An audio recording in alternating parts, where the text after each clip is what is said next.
We are back and set to go to start the bottom of the first, and leading off for the Regals will be Kathleen Watson-Otami. She's a junior transfer. She's the right fielder. The defense for the Panthers on the mound is K.E. Terry. Behind the plate, Michelle Pitts. And Pitts was the one that struck out on the controversial play at the end of the inning. And you said, Katie, you had some information about that? Yeah, I think that instead of the foul ball, I don't think it was a foul ball. I think what happened is that the batter reached out over the plate and actually purposely got hit by the ball. Trying to take one for the team, and Watson-Otami is on the bunt and will go to second on the wild throw. And now she's going to go all the way to third, so it should be potentially a hit and an error on the throw. That was great heads-up base running. If you wait for your coach to tell you to go, you're losing time, and she just took the initiative and went herself, and that's why she was able to pick up 2 bases instead of just 1. Great hustle, and that's what you always love to see from the leadoff hitters. And now Kayla Sakamoto, who last year was generally the leadoff hitter for the Regals, she's hitting second in the lineup today. She's the center fielder, and she can also become trouble on the base paths if she gets on. She looks at ball 1. The rest of the defense for the Panthers, Stephanie Engel at first base, Raquel Renaro at second, and Kayla Javier at short, Courtney Jones at third. That's a called strike to Sakamoto, 1 ball, 1 strike. Carrie Peterson in left field. In center, Andrina Calix, and in right field, Karina Muniz, I should say. 1 ball, 1 strike. The count on Sakamoto. Runner on third. Here's the 1-1. That's chopped foul down the third base line. Right now, Sakamoto's just trying to put the ball in play, trying to put the ball on the ground. She's got really good speed at third base, and she's just trying to get that ball on the ground to score her runner. And she might beat it out, too. I mean, she's got good legs. They might have a run scored and a base hit. And she lines it into center. That's the left. That's a base hit, and Watson-Otami will score easily from third, and that will put the Regals on top 1-0 with nobody out in the first inning. That was great situational hitting. All she needed to do is just pop it over the third baseman's head, and she's got a base hit and an RBI. She definitely has some power, even though she's really pretty small. After the rough start on the bottom of the inning for the Panthers, they're going to have an infield visit on the mound to talk things over to make sure that the troubles don't continue.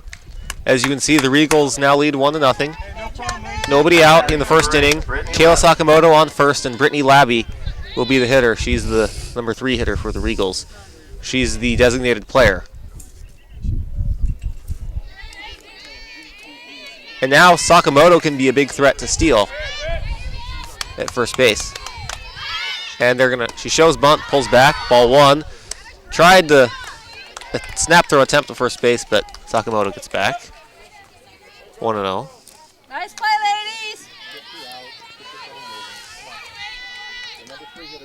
I mean, I would expect, probably a bunt coming here, but That's you ball never 2, know. 2-0. She showed bunt the first time and pulled back. It was wise as that was the ball to pull back.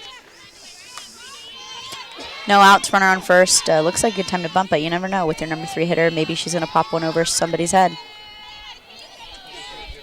And she shows bunt on a 2-0, and it's bunted foul, 2-1. You'd think that she'd want to take until Terry can show she can throw strikes when you're ahead 2-0, but she was aggressive and fouled it back. And this is a good stealing count if you're Sakamoto. It's a great stealing count. Here's the 2-1, showing bunt again, and it's bunted foul again, and it's 2-2. And now she's going to have to swing away, you would think, with 2 strikes. I mean, her goal right now with 2 strikes, is to get the ball on the ground and move Sakamoto over. That should be her focus right now. Get the ball on the ground. And you want to avoid the double play as well, and that's one of the advantages of a bunt, is it significantly decreases the chances of a double play. Here's the 2-2. Outside for ball 3. And the count is full. And now you would think Sakamoto would have to be running on full count. I'm not sure if she'll be running. It's 0 outs, so I don't think they want to be. They might not want to be too aggressive and get her thrown out at second base. You never know, though. And it's a fly ball to right field. Muniz going back. It's going to be over her head. Sakamoto could score all the way from first. They're going to wave her around.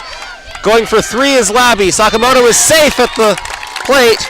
And that was a good throw to try and get her out, but it wasn't in time to get the speedy Sakamoto. And a RBI triple for Brittany Labby. And the Regals lead 2-0.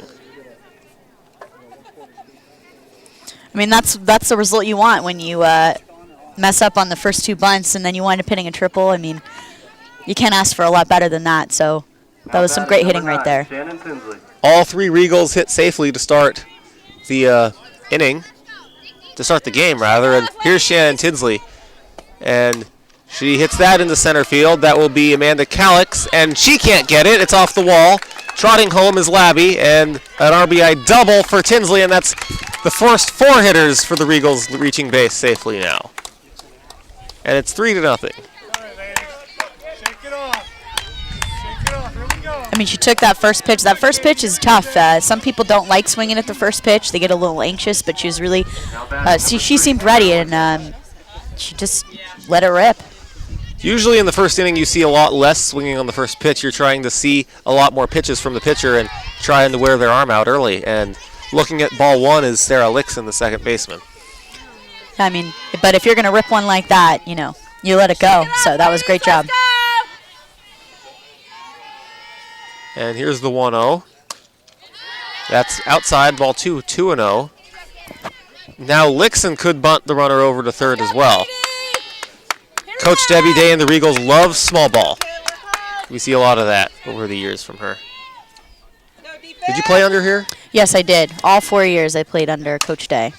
And that's going to go up the middle, right past second base for a base hit, and that'll advance Tinsley 90 feet. That went straight up the middle. There was no odd angle on that ball.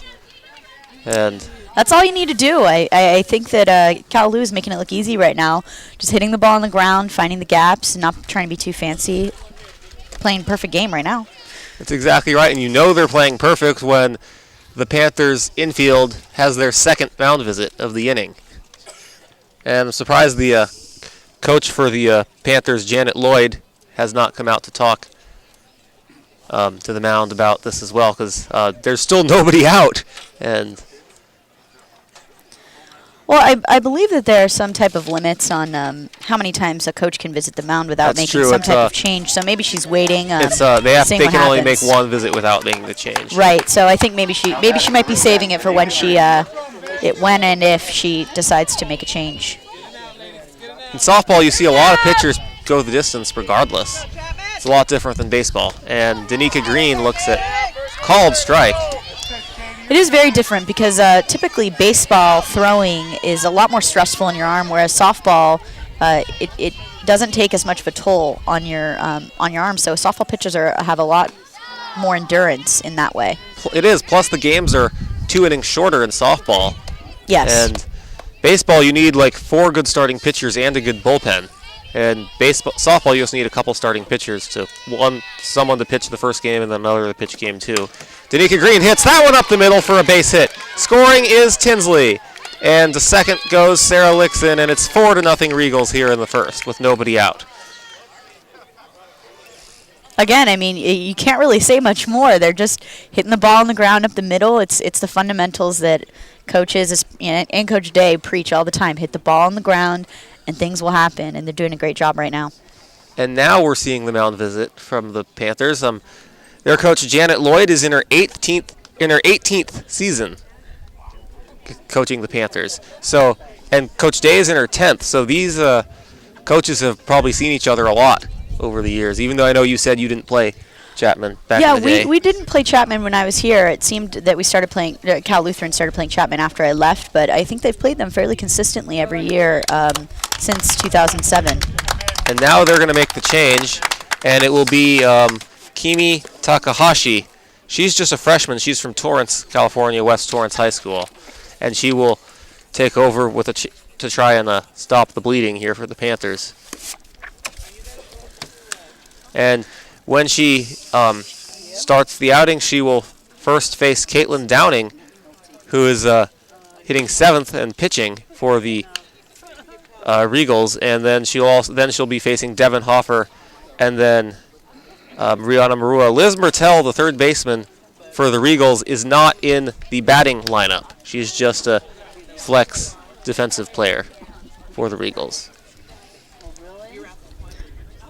Coach Day has always been big on pitchers hitting. Some coaches don't particularly like pitchers hitting very much, but Coach Day was one of those types of players that did it all. So she definitely believes that pitchers don't just have to pitch; they can hit too. And Cal Lutheran's always had a fairly strong pitchers who can hit. So there's no surprise that she's hitting right now. And now Caitlin Downing, and she can do quite a lot for the Regals as well. With runners on first and second, nobody out. She's the starting pitcher for the Regals today.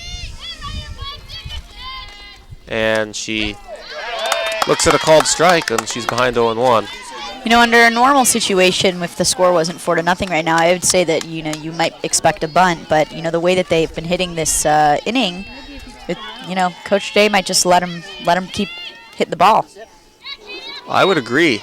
You don't want to give away outs when you're not getting any. I mean, you're not going to get outs if you're hitting the ball the way you are. And it's 1 ball, 1 strike now.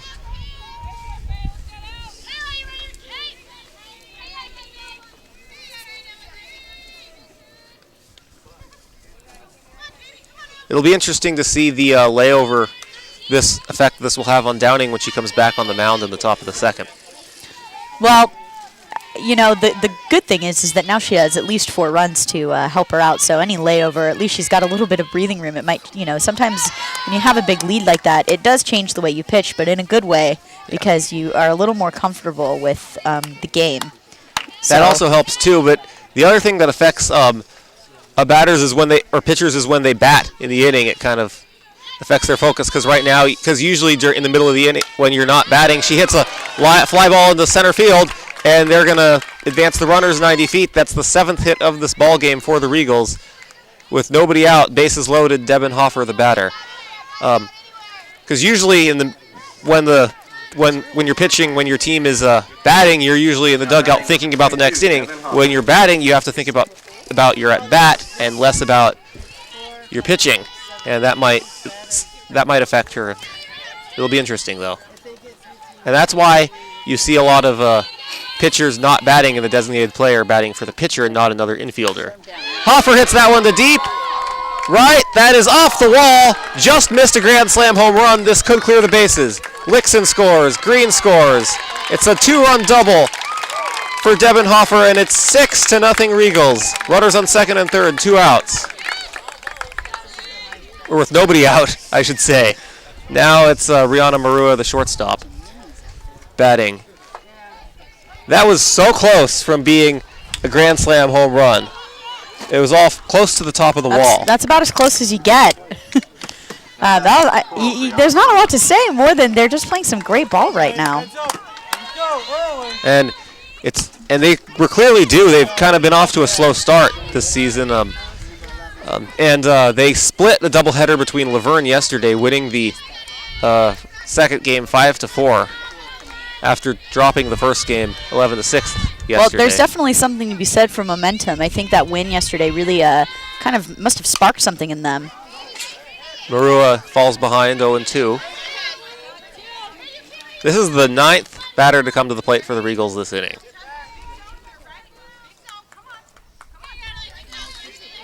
They're playing very well right now. There is still a lot of game left, so they have to make sure that they keep their focus.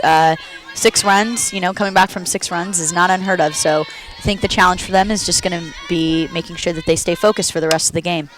And it is chopped right to Takahashi, and she gets the out at first and holds the runners where they are. And that's the first out of the inning. It's about time for the Panthers, but they still trail 6-0, and they're still in a jam, runners on second and third. And it's back to the top of the order for the Regals, who have batted around. Kathleen Watson-Otani. In the Regals' first win of the season against George Fox, they were trailing 7-1 going into the bottom of the 5th. And it was looking like it was going to be more of the same and that the troubles would continue at that point for the Regals as Watson-Otani looks at ball 1. The Regals started the inning with the top of the order. Kayla Sakamoto and and Watanabe. And the Regals ended up having 12 hitters come to the plate that inning. Both Sakamoto and Watanabe went 2 for 2 with 2 runs scored in that inning. Yeah, that's one of the things about softball. You know, you never say never. Both teams, they're both going to be like that. Where, yeah, 6 runs, all right. You know, both of them want to add more. If they can do it, why can't us? Yeah, exactly. So, you know, 6 runs in the first inning is great. I think it's fantastic, but there's a lot of game left. And if Cal Lutheran can come back on George Fox after that much, you know, so can Chapman. So they just have to make sure that they keep their focus and play the game like it's a 0-0 ball game, and they'll be all right. And the 2-1 is going to be chopped foul, and it's 2-2. In that inning, the Regals ended up in the bottom of the 5th against George Fox. They ended up scoring 8 runs in that inning and took a 9-7 lead and ended up winning that game 9-7. The other thing that really helped in that game is their pitching really settled down. Nakobe Attila, who got off to a slow start, really did outstanding after that and closed out the victory. And one of the big things about momentum is I talked about that's going to go in the left field, and the catch is made, and the runners hold once again. And it's 2nd and 3rd with 2 outs, and now it's a huge at-bat for Kayla Sakamoto. And now batting, number 1, Kayla. I mean, that was a hard-hit ball just right at somebody. You know, base hits earlier in the game, they were hit just that hard, but it wound up going in the gap. So that was a nice, solid contact, nothing that she should be mad about. Exactly right. You see a lot of those in baseball and softball. And here's the pitch. Swung on into right field. That will drop for base hit. Downing scores. Here comes Hoffer. The throw home is not in time. And going to second is Sakamoto. She's going to be thrown out trying to stretch to play. But it's a 2 RBI single for Kayla Sakamoto. And the Regals will head to the top of the 2nd, leading 8-0 after a huge top of the 1st. We'll be back.